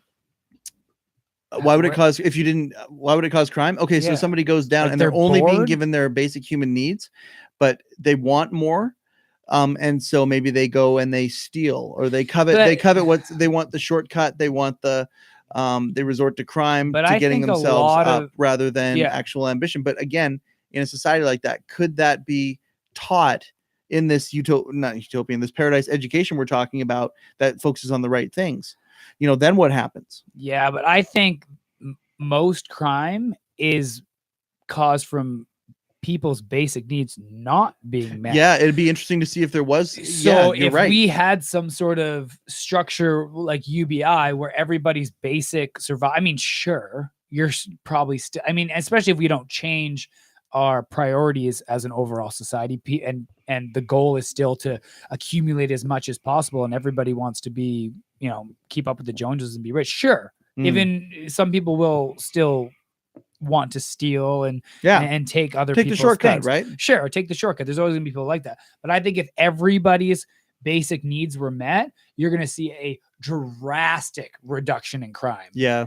Like an unbelievably huge drop in crime. Absolutely. But I was coming from the place that it was a utopian type society where UBI did exist, right? Yeah, but I just think utopia is a tough word. Like, I used to joke and say I was a utopianist because I think to have a utopian goal isn't necessarily a bad thing. Like, whether or not we can get there or not, okay, maybe not. But why does that change the fact that we should always try to get there? Yeah. And this is where we start getting fuzzy and we get kind of all bound up in our morals is, oh, we can't do that right now. We don't have the ability to do that right now. So just utopian, but we get all defensive and we get all like worked up. Well, okay, sure. That might be utopian now, but why are we not striving towards a society where everybody's fed and everybody's housed? I think everybody has medical, like, we're just not, we're not, like, if you look do you think it's progressing or do you think it's regressing? I don't know. I think a big issue is when it comes to worldly leaders, and really I'm talking about the United States because it's what I research most because it's way more entertaining. But these What's that guy's name? Thump? Donald Thump. I think it's Thump. But these world leaders, like these are impossible jobs. President of the United States. Like, are you fucking kidding me? Oh yeah. You know what I mean? Like these are just impossible jobs. So I wouldn't want that fucking job. Any normal person that is somewhat altruistic is not going to want to control an entire country. Who's going to take that spot? They're going to be megalomaniacs. They're going to be selfish people. And this is going to be the byproduct of these people's inner wants and power-driven craziness. Can I do a callback? It's a callback to something we talked about in the episode earlier, and it's a callback to your last topic of President of the United States. All right. Okay, so we were talking about levels of empathy. Here's the callback part. So we were talking about people's levels of empathy and if they change when money shows up and success and all that sort of stuff, right? Mm-hmm. But I want to throw it this way. Does it also change when responsibility goes up? So we were talking about President of the United States. That's the callback to the previous moment. Right. Barack Obama. Right. If he would have just stayed a community organizer, you know what? 99%, he would never have to order somebody's death. Right. Never mind dozens, hundreds. And there were a lot. You look at the stats, the drone stats of Obama's presidency. Okay. So now this is a dude. Wars to 7. This is a dude who's Two called wars right to 7. Okay. And this is a dude who his friends call Barry. Many say is the most thoughtful person that he's ever met. Yep. He was a community organizer, loved. Okay. Imagine that person going the Oprah route. Yeah. And where they would have ended up. And now imagine if because he's at a level of success now. He's an icon. Okay. Yeah. So imagine he became an icon the way Oprah became an icon. Where would those two men's right now, where would their levels of empathy be? Yep. Where would they be? Yep. It's environmental pressures, right? Yeah. And that's the environment. I have this theory that like you do the campaign trail like Obama did, right? He wants change. Yep. And then as soon as you become president, they just bring you into this room and they just tell you what's really up. Yeah, they tell you what's up and you're like, fuck, I can't do anything that I thought I was going to do. Rest in peace, George Bush Sr. We saw it with George Bush. We saw it with Barack Obama, how much they aged, how quickly they aged in 8 years. The men they were to the men they became. There has got to be a fucking pattern with that, man. Clinton, same thing. You know that all presidents have the right to see CIA report, like former presidents. Yeah. Right? And George Bush Sr. was the only president that actually would ask for the CIA reports. That can't be right. Yeah. Well, okay, maybe it's not, but I heard that. Okay. Well, so you know, okay, right. Okay, fair enough. But you know what I'm going to throw out there though? Are you telling me that Hillary Clinton wouldn't be taking advantage of every element that her husband has the ability to enjoy? Are you telling me that? There's no fucking way. So you think that she was getting CIA reports from him? Those two have definitely been a power couple to the extreme. And I think that, you don't stay together after that scandal. Never mind the scandal. But like, Jackie O and Kennedy would have stayed together. That's a power couple. Clintons are the same way. They stay together. I feel like we're getting off topic. Your sister has I'm sorry. It has a comment here saying she's noticed that millennials are thinking a little bit more about what they purchase, buying organic and things that are a little bit more local. And I agree with that. However, now we also have to think about financial pressures, right? Mm-hmm. So we have massive wage inequality. We have stagnation of wages, especially in the United States. So how much free will gets overtaken by just the pressures of not having the money to be able to afford these things? So yeah, maybe we are having a bit of a cultural shift, a consciousness shift, and we're starting to think about a little bit more of the consequences of our purchases. Sure. But that doesn't necessarily mean that this is going to cause massive change, because then there's also a huge majority of the population that doesn't have another choice but to I shop at Walmart every once in a while, and I fucking hate Walmart as a concept because they pay their workers shit. I bought a Nintendo Switch game there. Recently? Yeah, during Black Friday I bought a Switch. With the little controllers?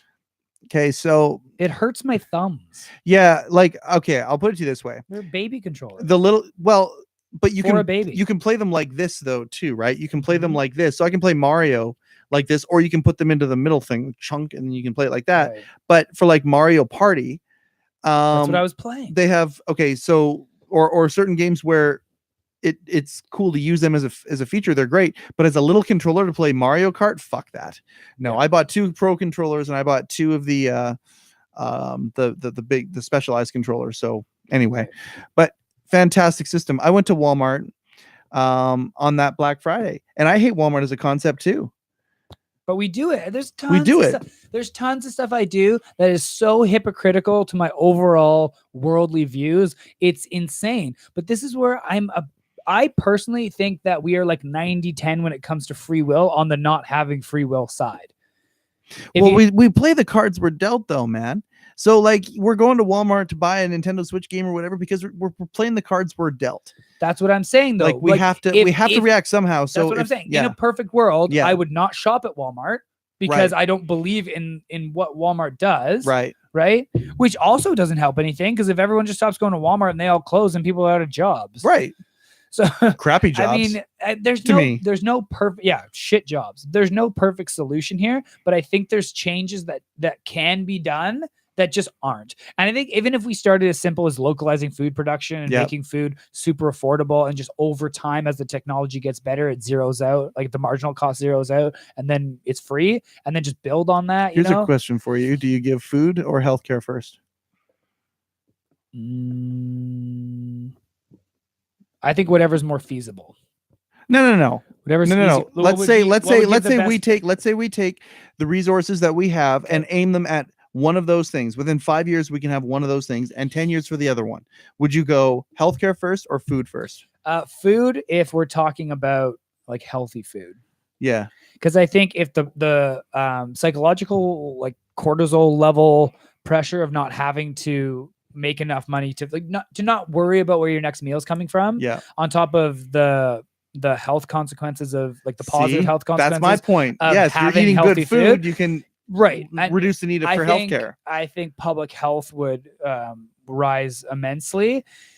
And it wouldn't be as much of a struggle to get that healthcare because it'd be less people, right? It'd be a lot more fit people too. And it would be easier to then go to have everyone be on this single payer system where not as many people have to utilize the single payer system.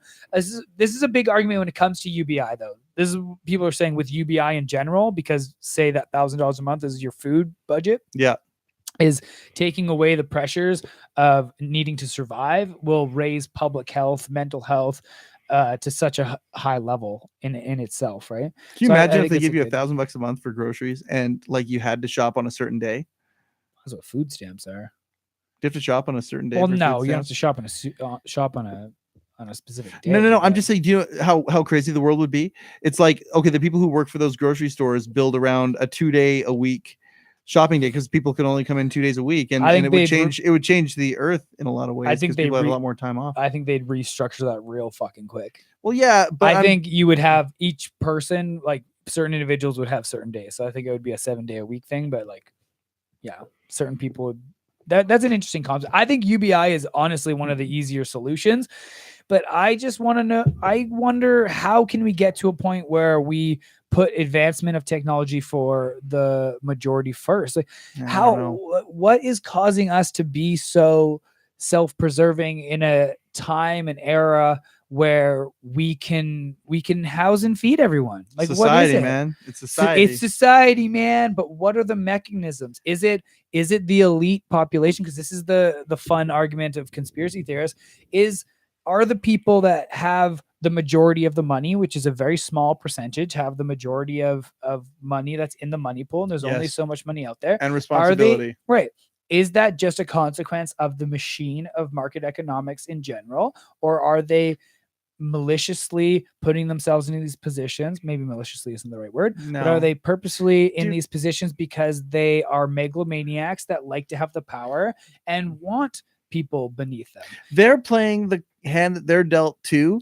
We just as a world, what we need to do as a world though is cut their teeth, lower their weighting a little bit, put the weighting into like things like healthcare or other things, education, take away some of their power and give it to these other areas with the same weightings. That's awfully in a capitalistic communistic. World. No, in a capitalistic world, because they would all be enticed That's just the argument. I'm being the argument. You be the argument all you like, man. It's okay.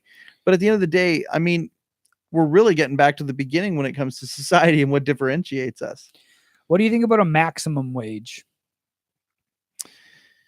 Yeah, I'm not a fan of a maximum wage. Why? Because I think that there are people who would want to be billionaires, except it would be a society that the way to become a billionaire is giving back to the planet. Explain a little more. Instead of just, you create a system where people don't get stepped on in becoming that billionaire. You're becoming a billionaire as a result of doing things better for the planet. I'm going to use Elon Musk as an example. PayPal provided a tremendous service. So too does Tesla. So too does SpaceX. Mm-hmm. Right? That guy deserves a fucking $1 billion as far as I'm concerned. Imagine if there were 1 million of him on the planet. How much better would the planet be? There'd be just as many rich people, because 1 million, no, more than 1 million. It'd be more than that. 350 million people in the United States. Wealthy 1%. That's what, 3.5 million? It would just mean those 3.5 million wealthy 1%ers were building the world instead of the megalomaniacs, instead of building empires that hurt people. But wouldn't that be an argument for a maximum wage, for a certain amount of net income? Because after that, it has to go back into society. No, because there's going to be people who want to be worth the most. And you got to let those people do what it takes to become worth the most. But instead of owning a drug empire, they own a healthcare consortium that eliminates 10 diseases a year or whatever. I want to be the richest man on the planet. Okay, so here's how you do it. You do value to the planet more than anybody else has. I will do it. I will innovate, and I will do this, and I will do that. That's where I'm coming from. I get that. I do see what you're saying. You want but the people that want to be worth the most, do you really think that they're the most altruistic people and are gonna ever give back? But if that's the rule of the game, that's how you become the most wealthy. Is by giving back? Playing the game. They're playing the hand that they're dealt. Okay, well, what if just like the guys right now are playing the hand they're dealt? They're taking advantage of every opportunity they have for the benefit of themselves. The game that they're playing is money and power. Okay, well, what if there was a maximum net amount somebody could achieve in a lifetime? Let's say it's 40 billion. Sure. Like still an astronomically high amount that would feed 10 generations, right? Yeah. That would house 10 generations. And then after that, you just calculate what they contribute back to society, like points. What would we be missing out on, though, for their ambition? What would keep it? Why would their ambition? I'm talking about people who get motivated by this type of recognition on the highest level. I'm the richest. I'm the most famous. Maybe, I'm the most. Yeah, but then maybe if they say they spend a lot of that money and they can, kind of top it back up or whatever it is, but there's only so much they can make before it has to start getting contributed back to society. And then I think there's some holes there for sure.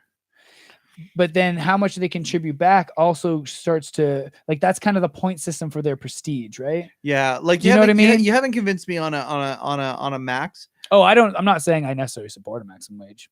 Yeah, it's just something. I don't see the value in it. Basically, I don't. I think that it would limit more than it would help. But so okay, but although I will say this, in our society, the way it is right now, and assuming nothing changes, if there was an instant cap, and I don't know who makes this decision, maybe they voluntarily do it. Maybe it's a joint venture. I mean, Bill Gates is giving away his fortune. Like I'm saying that, maybe it will be one of those things where they all get together and act like humans for the greater good. And again, that's the optimism in me coming out, where they get together and say, you know what? Okay, all of us right now, none of us in this room are going to be worth more than, say, your number, 40 billion. And suddenly all that wealth is redistributed into the world for social need. Yeah. If that happened, I think that would be a tremendous solution that could be made right now. It could be made 6 months from now. Ratify an agreement in 6 months where they all do that. Yeah. That would be an unprecedented event. And hey, let's call out for that. I mean, what can we call this movement? So you're saying you like the results of it, but putting a forced maximum wage is a slippery slope. Now you're forcing. Yeah, I can see that. It's definitely slippery slope. Or they just do that one reset, and it's like, okay, now go back to it. When it comes, go make your money now. Go make your money. Go build it back up again. Yeah. When it comes to the ambition part, though, like, are we killing people's not inhibitions? Are we killing their passion? Hopefully, we're killing their inhibitions. I would like to think that we are. But if they can't achieve more than a certain amount, then they're not going to keep contributing on top of that, because what's the point? I'm doing it for no reason, blah, blah, blah. But like you said before, a gap in a market always gets filled. Yep. And I wonder, I'm not saying I think it's true or this is something I believe, but I wonder if over time, if that was the case, these people, the individuals that only were in it for the power of being 150 billionaire slowly trail off, and the people that fill those spots are the more altruistic, are the more Oprah are the more Oprah type people, and then over time the only ones going into the role. Same thing, I think, if people became president but there was no real like extra reward to it, right? I think over time you would just have individuals that only wanted to help people take those spots. And I'm a farmer because I want to be a farmer. Hey, I'm the president because I want to be the president. So I just wonder if maybe the fact that we make it a mathematical possibility to make $150 billion is the reason why we have 150 billionaires like Jeff Bezos that are in bed with the Pentagon and are paying people less than minimum wage. You know what I mean? And lobbying millions of dollars as soon as Bernie Sanders tries to pass a bill to make them pay subsidies for their workers. Why do you think he works with the CIA? He does. He no, why though? Because he gives money to the Pentagon. Yeah, no, but why? Oh, why does he? Yeah. Because it's influence. It's influence and power, and that's what he wants. That's what I'm saying is we have the ability for people who are megalomaniacs to be able to be in power and to feed their ability to be these megalomaniacs and to have power over people. It's a possibility. We have a society that is structured in a way that it is possible to feed that need. Do you think they give Amazon technology that they build so Amazon can sell it? Have you ever watched that when people ask if Alexa works for the CIA? No. It's pretty funny.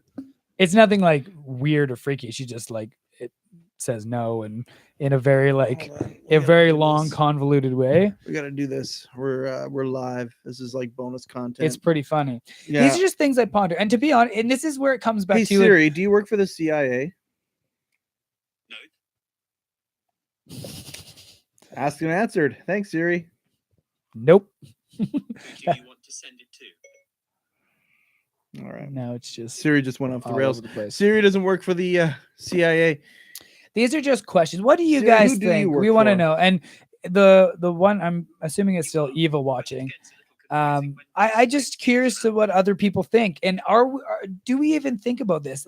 My issue is not whether or not my beliefs are other people's beliefs, and my concern isn't like, oh, we need to get to this certain level, but my biggest concern nowadays is, are enough of us actually sitting down and thinking and pondering these things? Yeah, and I think really, life's too fast, man. I don't think crazy. People are. Yeah. So here's the other part. There are some, but the majority should be. Okay, so here's the other part, and let's get back to the whole what we're here to discuss is if we don't have the time to sit and really think about what we want out of society, are we all overworked? Are we all working way too many hours for way too little reward and letting way too much of that reward trickle up to a small percentage of people? People that work 80 hours a paycheck should not be fucking homeless. That is a failed system. 100%. And if you don't believe that's a failed system, they got you. You've been fucking brainwashed. I'm sorry. That sounds super conspiratorial. And this has nothing to do with me wanting free stuff. Because this is the problem. Is every time I want to discuss... you're talking basic needs. Yeah. Every time I want to discuss a better world and basic needs, not that people call me a communist, but like, oh, people want free stuff, or you just want that to happen. Many people south of the border would call you a communist, though. No, people do. Or people definitely start to insinuate that. I'm not saying no offense I haven't, the border, but I haven't been called that. and fair enough, because to be perfectly honest, I'm not even 100% sure the difference between a lot of these things, communism and socialism, and I've tried to study it and look, and yeah, I understand that as soon as communism or socialism happens, a lot of people die. You're That's right. all I know. You're right about that. And I would just also like to note that when I said south of the border, I meant south of Rutland. I hope I didn't offend anybody with that. And so this doesn't come from a place of self-preservation. I've worked very hard my entire life. I'm talking like the mission. I've set up a cute little life for myself. I'm actually fairly content in what I have materially. Yeah. I have not gone hungry a day. Well, except when I do fasting. But I've not cup. I got that sweet cup that was actually given to me at an event. I work for a charity. I do stuff that's good for the soul. I contribute back to my family and my community. I'm doing everything I need to do to keep myself satisfied. However, I'm extremely empathetic. I care about the human population, the human tribe, if we want to talk about tribalism. Yeah, let's talk and tribe. I feel like Hashtag callback. We're all so caught up in our own lives and so busy and so stuck in the 9-to-5 drag race of life that we don't have time to stop, look around, and go, what the fuck are we doing? And a really good metaphor from Peter Joseph is we're all on a big train and we're all just pulling levers. And we're all getting little treats at the end of the day, and we're popping in our mouth, and we're just pulling these levers. And we don't realize that these levers we're pulling are moving this train off a fucking cliff.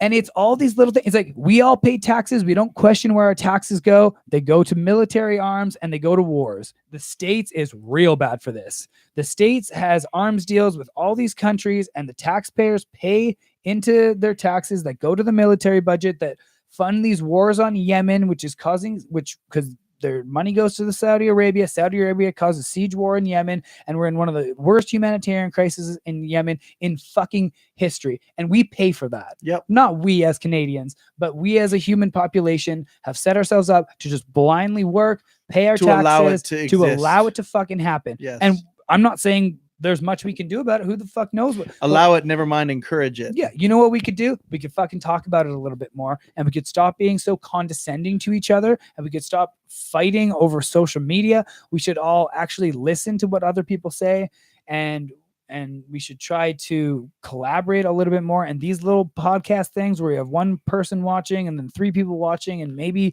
it sparks thought in one person, whatever. Maybe it sparks revolution. I don't care about revolution. I'm the George Carlin perspective. The world's a fucking freak show, and I got a notepad. Yeah, man. Right? But that being said, this is my opinion. I'm going to throw it out there, and you take with it what you want. If you believe that humans are just competitive and this is what we need to do, we need to be competitive. I was making dinner plans. I'm sorry. That's okay. We need to be competitive, and that's just human nature. Then that's fine. But let's stop. If that's your opinion, stop pretending like everything is kumbaya. And this is where it gets... don't be an elitist activist. Yeah, exactly. Like, just own it. Like, if you just, oh no, fuck it, we're all about ourselves and we're self-preservation. Activist, we should hashtag that. Don't be an elitist activist. Be an elitist activist. That's exactly it. So, yes, that's just what the world of gray is all about. Awesome people are watching. That's right, Eva. And hey, one person watching is amazing, and that's fine. It's not about the views. I'm not a YouTuber that says, "Hey, please like and subscribe." My self-preservation survival does not depend on people watching this. It's not ego stroking. It's fun, and if it gets other people involved in the conversation, fantastic. Great. If that spreads around into something, great. But don't be afraid to have an opinion. Don't be afraid to get your opinion out there, and do not be afraid to be told you're an idiot, because it might happen, and to be proven wrong. Can I add something? Yeah. Don't be afraid of other people having opinions either. Oh, 100%. It's okay. Mm-hmm. It's okay if they differentiate from you. Well, and this is what I talked about. My father, he's really like when somebody comes out with a big opinion, sometimes he's judgmental of people who have opinions, and that's a frustrating thing. He's a nice man. It's just one of his things, right? We shouldn't be cognitive dissonance, though. We talked about this last time. That's a natural instinct where your brain has a part of, I believe it's left side, but don't quote me on that. A part of your brain solidifies beliefs. It's the south side, west side, south side of the brain. But your brain has a part that holds on to its beliefs because we all need that. We need something to cling to, right? Yeah. Holds on to his beliefs. You have another part that constantly challenges it. So like you're saying your dad doesn't like other people's opinions because if they differ from yours, it physically hurts. Yes. But we have the ability to train that rational thought. And instead of just waiting for your time to speak, which is ironic because that's pretty much all we do in this podcast, because it's the point is I'm really enjoying this right now. We're trying to get our opinions out, right? Sure. But you can train your rational thought. So when somebody argues something that's not necessarily your perspective, before you reactionarily, emotionally respond to that, I feel like one of those words was wrong. Before you just respond to that without thinking, emotion one. Take a breath, added an R. Try to register what they say, and then on your argument side, why do you have that argument? Right. Is it data driven? Do you know for a fact? Are they saying something that's not necessarily data driven and you are, so you can now educate them? That's great. That's a great part. Or are you just saying something because you just grew up believing that's the way it is? Yes. And you're just not willing to change. You have to constantly be willing to adapt and change. And everyone needs to do that when we start having these conversations. And this is a really hard part of social media because I have these conversations and we've talked about this before. I hate myself a little bit every time I do it. I get sucked into these social media arguments where I'm trying to talk about how people should be maybe a little bit more altruistic. And, the argument of, oh, well, what if I want to have 5 yachts and 5 houses? Like, yeah, but if you want to have that much obscene amount of material possessions, like there's something mentally up there, right? Like you learn some sort of behavior from something somewhere, and I don't believe that that's your true natural response. I'm not saying self-preservation is not natural. We just want to have enough stuff to survive. Sure, we want to collect things, but I think there's something else there. And then I always get into these arguments where people are saying, oh, well, it's just because you've squandered your life away. I had someone say that to me. Oh, well, it's not my fault you squandered your life away. I'm like, squandered, but there's nothing to do with me. Yeah, exactly. I never said anything about me. Don't put your values on me. Don't put your definition of success. Again, to call back, don't put your definition of success on me. Right. So, but see the circle we just did? We were doing it. We're coming back around. So now that you said that very well, I want to just note something that you said in there. You know why we're waiting to speak? We're waiting to speak because we're inspired by dialogue. We're inspired and we're excited by the fact that there is lively discussion. You and me? You and me. Oh, I thought you meant in general. I was like, because that's not true. No, but that's why. No. But that's why we do it. That's why we're waiting to speak. We're waiting to speak because we're excited. And what that shows is that whatever dialogue means to each person, if they get into it and they actually, whatever it takes, it could be about cooking. It could be about whatever, something that's positive, right? When they get into it, they get inspired. And that's when they get to their waiting to speak because it's really, really exciting. In fact, Waiting to Speak should be the name of our next podcast. There you go. We'll just have 10 podcasts, just you and me all over the place about different topics. 10 casts. So now we have 2 people viewing right now, which is awesome. What does everybody think? What makes a society? What causes us to be greedy? Is greed okay? Do we need to be more altruistic? Do we need to love each other more? I think we should have a drinking game where every time you say the word altruistic, someone has to take a shot. I know what it is I have a half decent vocabulary. Yeah, but it's like you have favorite words though. Yeah, that and like I have cute words that make it sound like I have a high vocabulary, but I only have so many of those per like that sentence or word. You know what I mean? So I do tend to repeat things. That's okay. The movie Amazing Grace.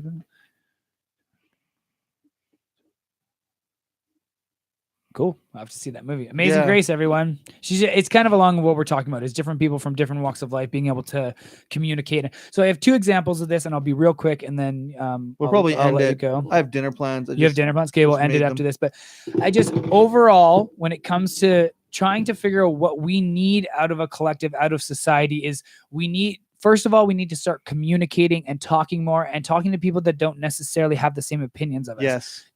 2 really good examples of this. One is personal. One is one I've just watched. Me and Mike Rizzo, I come back to this. He's the co-promoter of Invasion Championship Wrestling, the Okanagan's most unique fundraiser. And he has very opposite views to me, but I always learn something from him every time. And he always kind of brings me back down to reality because I do get a little bit. Rizzo is very grounded. Yeah, he's very grounded, man. And a 10 out of 10 in that Yeah, department, and sometimes- it's very impressive. and he just kind of words things in a certain way Yeah. and like gives me examples, and I'm like, oh yeah, okay. Yeah.